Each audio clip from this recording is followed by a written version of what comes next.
नमस्कार दोस्तों, SRH कहानियाँ में आप सभी का स्वागत है। हम एक नई सीरीज भगवत गीता की आप सभी के लिए लेकर आए हैं। इसमें भगवत गीता के सभी श्लोकों का हिंदी में समीक्षा सहित वर्णन करेंगे।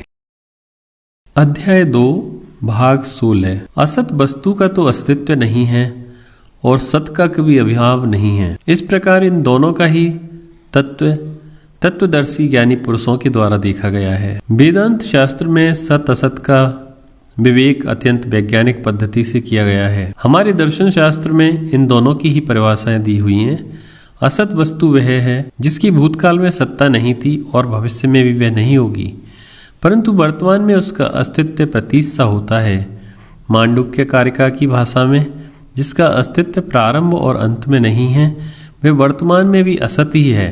हमें दिखाई देने वाली वस्तुएं मिथ्या होने पर भी उन्हें सत माना जाता है। स्वाभाविक ही सत्य वस्तु वह है जो भूत, वर्तमान, भविष्य इन तीनों कालों में भी नित्य अविकारी रूप में रहती है। सामान्य व्यवहार में यदि कोई व्यक्ति किसी स्तंभ को भूत समझ लेता है तो स्तंभ की दृष्टि से भूत को असत कहा जाएगा, क्योंकि भूत अनित्य है और स्तंभ का ज्ञान होने पर वह वहाँ रहता नहीं। इसी प्रकार स्वप्न से जागने पर स्वप्न के बच्चों के लिए हमें कोई चिंता नहीं होती, क्योंकि जागने पर स्वप्न के मिथ्यात्व का हमें बोध होता है। प्रतीत होने पर भी स्वप्न मिथ्या है। अतः तीनों काल में अबाधित वस्तु ही सत्य कहलाती है। शरीर, मन और बुद्धि इन जड़ उपाधियों के साथ हमारा जीवन परिच्छिन्न है, क्योंकि इनके द्वारा प्राप्त बाह्य विषय, भावना और विचारों के अनुभव क्षणिक होते हैं। इन तीनों में ही नित्य परिवर्तन हो रहा है। एक अवस्था का नाश दूसरी अवस्था की उत्पत्ति है। परिभाषा के अनुसार ये सब असत है। क्या इनके पीछे कोई सत्य वस्तु है? इसमें कोई संदेह नहीं कि वस्तुओं में होने वाले परिवर्तनों के लिए किसी एक अविकारी अधिष्ठान आश्रय की आवश्यकता है। शरीर, मन और बुद्धि के स्तर पर होने वाले असंख्य अनुभवों को एक सूत्र में धारण कर एक पूर्ण जीवन का अनुभव कराने के लिए निश्चय ही एक नित्य अपरिवर्तनशील सत वस्तु का अधिष्ठान आवश्यक है। मणियों को धारण करने वाले एक सूत्र के समान हम में कुछ है जो परिवर्तनों के मध्य रहते हुए विविध अनुभवों को एक साथ बांध कर रखता है। सूक्ष्म विचार करने पर यह ज्ञान होगा कि वह कुछ अपनी स्वयं की चैतन्य स्वरूप आत्मा है। असंख्य अनुभव जो प्रकाशित हुए उनमें से कोई अनुभव आत्मा नहीं है।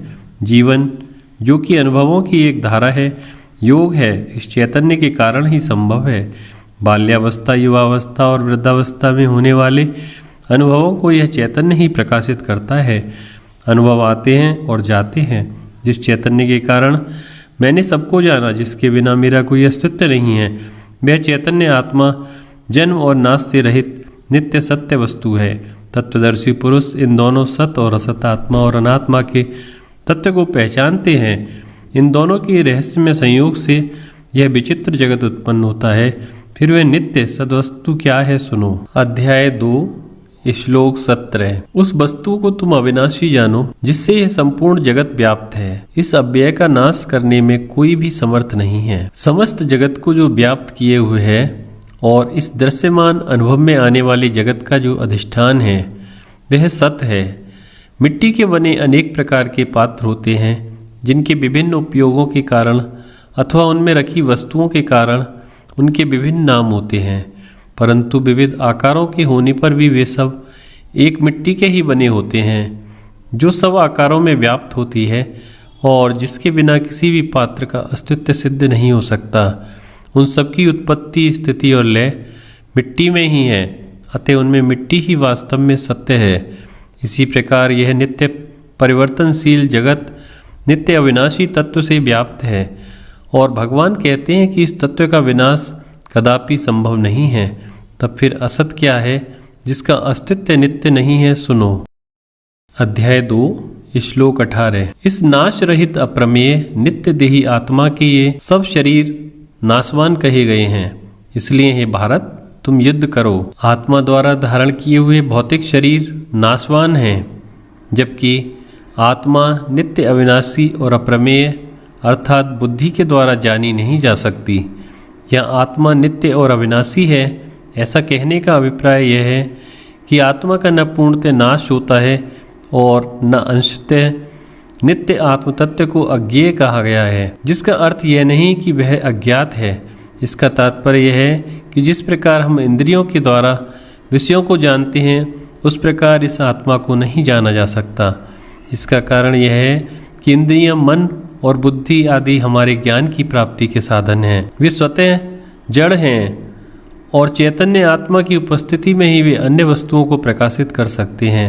अब जिस चैतन्य के कारण इंद्रिय आदि उपकरण विषयों को ग्रहण करने में समर्थ होते हैं, तब उसी चैतन्य को वे प्रत्यक्ष विषय के रूप में किस प्रकार जान सकते हैं?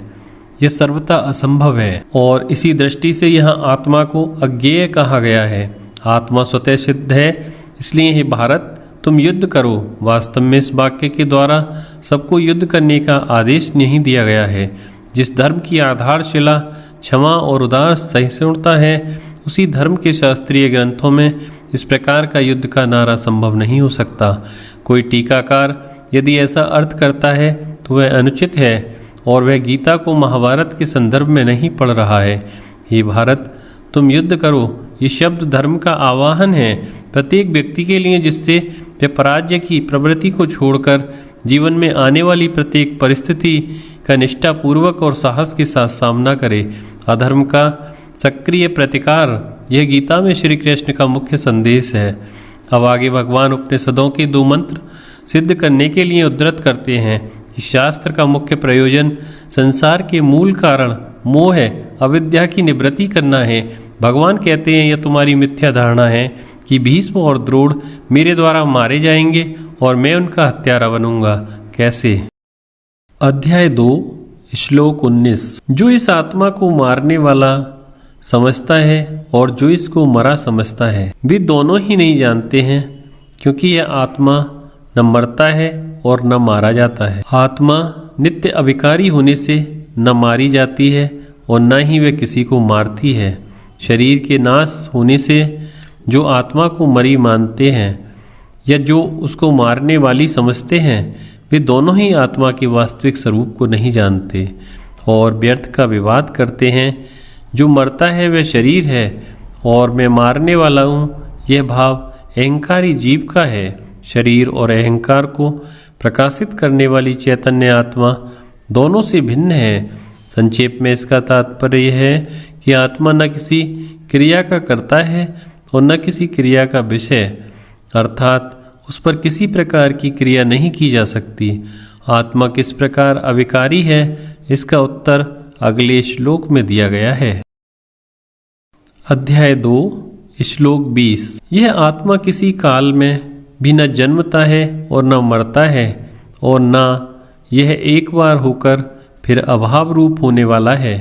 यह आत्मा अजन्मा, नित्य, शाश्वत और पुरातन है। शरीर के नाश होने पर भी इसका नाश नहीं होता। इस श्लोक में बताया गया है कि शरीर में होने वाले समस्त विकारों से आत्मा परे है। जन्म, अस्तित्व, वृद्धि, विकार, क्षय और नाश, ये 6 प्रकार की परिवर्तन शरीर में होते हैं, जिनके कारण जीव को कष्ट भोगना पड़ता है। एक मर्त्य शरीर के लिए इन समस्त दुख के कारणों का आत्मा के लिए निषेध किया गया है, अर्थात आत्मा इन विकारों से सर्वथा मुक्त है। शरीर के समान आत्मा का जन्म नहीं होता, क्योंकि वह तो सर्वदा ही विद्यमान है। तरंगों की उत्पत्ति होती है और उनका नाश होता है, परंतु उनके साथ ना तो समुद्र की उत्पत्ति होती है और न ही नाश। जिसका आदि है उसी का अंत भी होता है। उत्ताल तरंगे ही मृत्यु की अंतिम श्वास लेती हैं। सर्वदा विद्यमान आत्मा के जन्म और नाश का प्रश्न ही नहीं उठता। अब यहाँ कहा है कि आत्मा अज और नित्य है।